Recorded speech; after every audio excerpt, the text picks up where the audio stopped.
Hello student, welcome back to my YouTube channel Arihant lecturer. जितने भी बच्चे क्लास 10th या 12th में हैं, ये वीडियो उनके लिए सबसे ज़्यादा इंपॉर्टेंट है प्यारे बच्चों। और इस वीडियो को तैयार कर लेते हो आप तो ये जो निबंध है आपके बोर्ड एग्जाम में आएगा। ठीक है, आपने बोर्ड एग्जाम में क्या लिखा ये मैटर नहीं करता है, आपने कैसे लिखा ये सबसे ज़्यादा मैटर करता है प्यारे बच्चों। निबंध एक ऐसी टॉपिक है जहाँ पे एग्जामिनर आपके 1 से 1.5 नंबर काट लेते हैं। ठीक है, लेकिन आज की इस वीडियो को आप देख लेते हो तो ये उन सभी एग्जामिनर के हाथ से मैं नंबर छीन लूंगा जो शिक्षक आपकी कॉपी को चेक करेगा। क्योंकि अगर ऐसे लिखी हुई कॉपी आपके जो है शिक्षक के पास जाएगी तो पूरा का पूरा नंबर देने के लिए मजबूर हो जाएगा। आज की इस वीडियो में यही बात करेंगे कि बोर्ड एग्जाम में आपको निबंध कैसे लिखना है। ठीक है, इस तरह से अगर आपने निबंध लिख लिया तो आपके एक भी नंबर कभी नहीं कट सकते हैं। आज की इस वीडियो में हम देखेंगे कक्षा 10वीं और 12वीं हिंदी के सबसे महत्वपूर्ण निबंध और बोर्ड परीक्षा का सबसे नया और जबरदस्त तरीका। टॉपर ऐसे ही लिखते हैं। ठीक है, और आपका आधा नंबर भी नहीं कट सकता बोर्ड एग्जाम में, ये गारंटी है। आपको निबंध को कैसे लिखना है, कैसे प्रारंभ करना है, ये सबसे इंपॉर्टेंट चीज होती है। देखो टॉपर कैसे लिखते हैं, अगर ऐसे आप लिखोगे तो आप ही पक्का टॉपर बन जाओगे और आपके एक भी मार्क्स बोर्ड एग्जाम में नहीं कटेंगे। ऐसे लिखोगे आपने तो टीचर जो है बिल्कुल खुश हो जाएगा और आपको फुल मार्क्स देगा। अगर आपके बोर्ड एग्जाम में 7 नंबर का आता है, 9 नंबर का आता है, 15 नंबर का आता है, उतना आपका नंबर बिल्कुल 100% पक्का हो जाएगा इस ट्रिक से अगर आप लिख दोगे तो। ठीक है, हैंड राइटिंग खराब है तो आपको कैसे लिखना है, किस पेन का यूज करना है, लिखने की टेक्निक क्या होती है, आज की इस वीडियो में सब कुछ आप सीख जाओगे। आज की इस वीडियो में हम देखने वाले प्यारे बच्चों यहाँ पे दूसरा नंबर कि बेरोजगारी पर निबंध आपको कैसे लिखना है। ठीक है, यहाँ पर हमारे पास पेपर भी है जिसमें ये आया हुआ है कि आपको लिखना कैसे है। देखिए हमने ऑलरेडी यहाँ पे आपको 5 निबंध बताऊंगा, ये पांचों निबंध आपके बोर्ड एग्जाम में आएंगे। ठीक है, देखिए एक ही निबंध को जब 2 छात्र लिखते हैं उनके नंबर अलग अलग क्यों मिलते हैं। जैसे एक निबंध आपका कितने मार्क्स का है, 7 मार्क्स का है, तो अगर टॉपर स्टूडेंट लिखता है तो उसे 7 नंबर मिल जाता है। अगर वही एक नॉर्मल स्टूडेंट जो बिना वीडियो देखे अगर उसे लिख देता है तो उसे 5 नंबर मिलता है। यानी उसके जो 2 नंबर होते हैं ये कहाँ पे कट जाते हैं, क्यों कट जाते हैं, आज की इस वीडियो में आप जान जाओगे। अगर आज की इस वीडियो को आपने मिस कर दिया तो दोबारा ये नहीं जान पाओगे कि 2 से 3 नंबर जो कटते हैं ये कहाँ पे कट जाते हैं। अगर आज की इस वीडियो को देख लिया तो आपकी कभी जिंदगी में एक भी नंबर नहीं कट सकते। सबसे पहले प्यारे बच्चों यहाँ पर शुरुआत कैसे करनी, ये जैसे क्वेश्चन पेपर है, इस क्वेश्चन पेपर में देखो यहाँ पे जैसे आया है बेरोजगारी की समस्या और समाधान पर निबंध लिखिए। ठीक है, तो इस तरह से आपके भी एग्जाम में आएगा, बिल्कुल सेम टू सेम निबंध आएगा। और लिखना कैसे है, सबसे पहले ऊपर आपको निबंध लेखन डालना है, लिखना है। ठीक है, ब्लैक पेन से लिखना है, प्रश्नोत्तर संख्या डाल देना, जितने भी प्रश्नोत्तर संख्या का आपके एग्जाम में आएगा। और जो टाइटल आपके पेपर में दिया है उस टाइटल को यहाँ पर लिखना है। जैसे इसमें है बेरोजगारी की समस्या पर निबंध लिखिए, तो आपको ऐसे ही आपको लिखना है। ठीक है, इसके बाद आपको एक रूपरेखा ब्लैक पेन से डालनी है। देखिए रूपरेखा के अंतर्गत ये बताने का प्रयत्न किया जाता है कि क्या क्या कितने हेडिंग के अंतर्गत इस निबंध को कवर किया गया है। सबसे पहली यहाँ पे हेडिंग है प्रस्तावना, बेरोजगारी का अर्थ क्या है, बेरोजगारी का कारण क्या है, बेरोजगारी को रोकने का उपाय क्या है, और अंतिम हेडिंग है उपसंहार। ठीक है, देखिए इतनी हेडिंग आपको पूरा कवर करना है। सबसे पहली हेडिंग इसमें क्या है, प्रस्तावना है। ठीक है, क्या है, प्रस्तावना है। यहाँ पे डाला गया हेडिंग प्रस्तावना और ब्लैक पेन से इसके नीचे डबल पाई होनी चाहिए। ठीक है, यहाँ पर देखिए लिखा कैसे गया है कि बेरोजगारी की समस्या हमारे देश की एक प्रमुख समस्या है, यह दिन प्रतिदिन बढ़ती ही जा रही है। इससे एक ओर गरीबी भूखमरी तो दूसरी ओर युवकों में आक्रोश तथा अनुशासनहीनता को भी बढ़ावा मिलता है।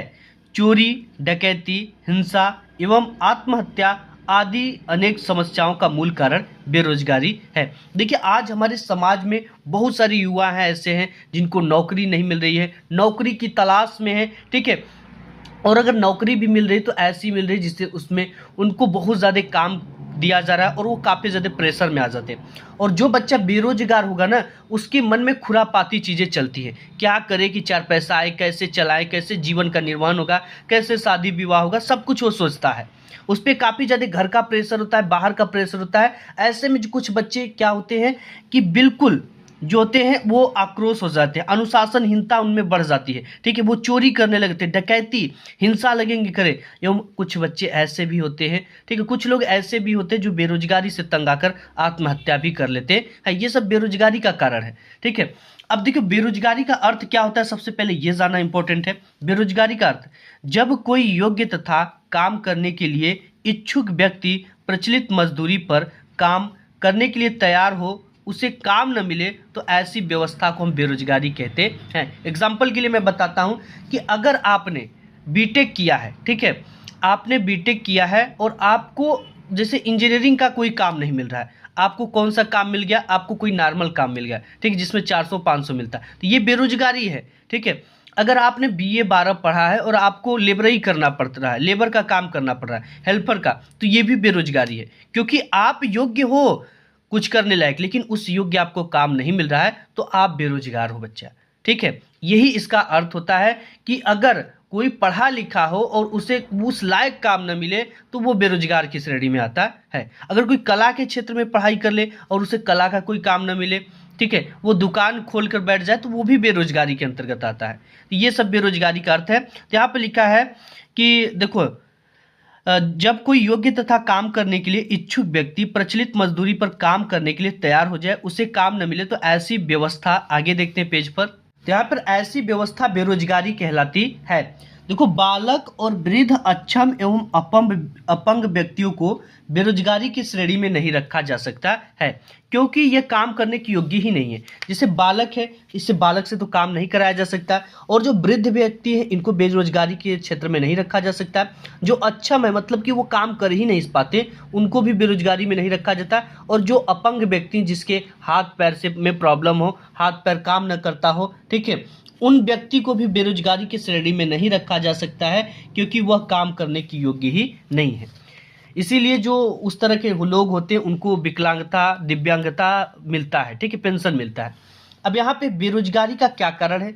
जब भी एक हेडिंग हम पूरा करते हैं तो आपको 2 लाइन का गैप करना, ये गलती बिल्कुल भी नहीं करना है। ठीक है, 2 लाइन का आपको गैप करना। बहुत सारे बच्चे यहीं से हेडिंग चालू कर देते हैं, ऐसी गलती नहीं करना है। आपको एक हेडिंग खत्म होती है, 2 लाइन का गैप करना है। इससे टीचर को ये पता चलता है कि नेक्स्ट हेडिंग की गई है, और कापी जो होती है देखने में साफ सुथरी अच्छी लगती है। यहाँ पे बेरोजगारी का क्या कारण है? देखिए, जो बेरोजगारी के कुछ प्रमुख कारण इस प्रकार से हैं। सबसे पहली और मेन कारण है जनसंख्या में तीव्र गति से वृद्धि। ठीक है, जितना भी चीजें हो रही हैं जनसंख्या में वृद्धि, आज नौकरी नहीं मिल रहा है, क्योंकि हमारी जो जनसंख्या है वो दुनिया की पहली जनसंख्या वाला देश बन चुका है, सबसे ज्यादा आबादी वाला देश बन चुका है।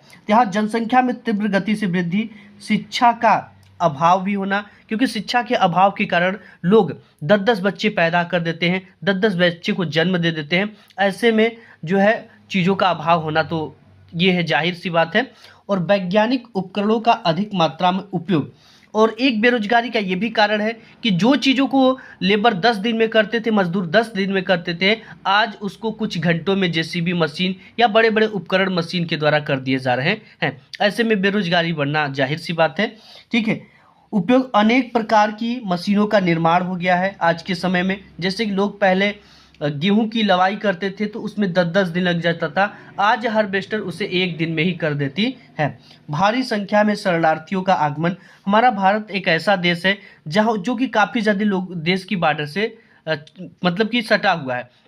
ऐसे में कुछ ऐसे शरणार्थी होते हैं जो उनके देश में भुखमरी होती है, वहाँ की करेंसी कमज़ोर होती है, तो क्या करते हैं, आकर भारत में बस जाते हैं। जैसे नेपाल के लोग आकर भारत में रोजगार कर लेंगे, बस जाएंगे, आधार कार्ड बनाकर रहने लगेंगे। तो ये भी एक समस्या है, भारी संख्या में शरणार्थियों का आगमन।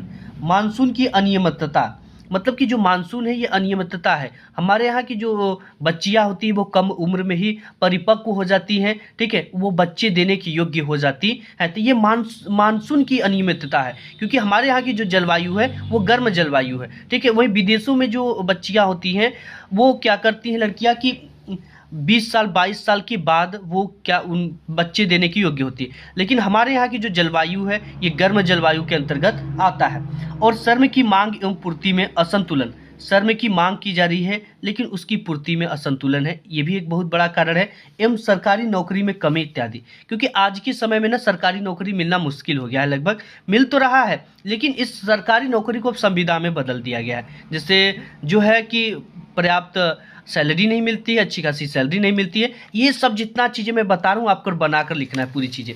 अब देखो यहाँ पे बेरोजगारी का रोकने का भी उपाय होना चाहिए। आखिर बेरोजगारी को कैसा रोका जा सकता है? कोई चीज़ें दुनिया में तो असंभव है नहीं, तो इसको भी रोकने का उपाय, बेरोजगारी को रोकने के लिए निम्न तरीकों को अपनाना चाहिए। सबसे पहला, जनसंख्या वृद्धि पर नियंत्रण किया जाना चाहिए। इसके क्या क्या उपाय हो सकते हैं? लोगों को गांव-गांव में जाकर जागरूक करना चाहिए और उनके जनसंख्या नियंत्रण के उपाय बताना चाहिए। ठीक है, परिवार नियोजन की बात बताना चाहिए। यहाँ पे जनसंख्या वृद्धि पर नियंत्रण, परिवार नियोजन को विस्तारित करना, यानी परिवार नियोजन के बारे में बताना, और अनचाहे बच्चे को रोकने का उपाय बताना। ठीक है, और ऑपरेशन की स्थायी नसबंदी के बारे में बताना। ठीक है, और यहाँ पे कुछ चीज़ों को बताना जिससे उनके अंदर जागरूक हो कि नहीं, इससे बच्चे को कुछ दिनों के लिए रोका जा सकता है और बंद किया जा सकता है। ठीक है, नसबंदी पुरुषों में भी होती है, स्त्रियों में भी नसबंदी किया जा सकता है। और इसके साथ ही साथ वो परिवार नियोजन से संबंधित चीज़ों को जागरूक करके, उनको बता करके, ठीक है, उनके लाभ और हानि को भी बताकर ये चीज़ें उनको जागरूक किया जा सकता है। शिक्षा को विकसित करना, शिक्षा को विकास जन जन तक, लोगों तक पहुंचाना, ताकि वो समझ सके कि अगर मैं ज़्यादा से ज़्यादा जनसंख्या होगी तो आगे की जो पीढ़ी है वो मुसीबत में हो जाएगी। ठीक है, उनके लिए हर एक चीज़ का अभाव होने लगेगा।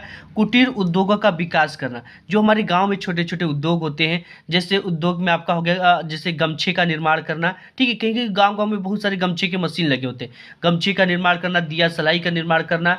ठीक है, और पारंपरिक जो मिट्टी के खिलौने होते हैं और मिट्टी के जो पानी रखने के लिए हंडी होती है, इन सभी का निर्माण करना, और आपका दोना पत्तल इत्यादि का निर्माण करना गांव गांव में।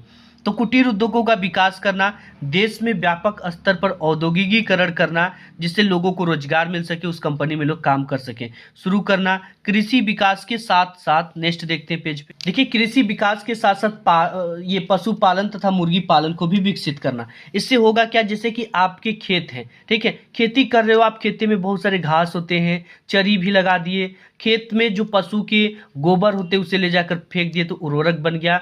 ठीक है, तो ये सब पशुपालन करने के साथ साथ आपको इसमें से दूध मिलेगा। ठीक है, हर साल उसके बछड़े बड़े होंगे, उसे आप बेच लोगे, इसमें बहुत अच्छा खासा इनकम हो जाता है। ठीक है, पशुपालन तथा मुर्गी पालन करना और को विकसित करना, सड़कों का निर्माण, मनरेगा को सुचारू रूप से चालू रखना इत्यादि है।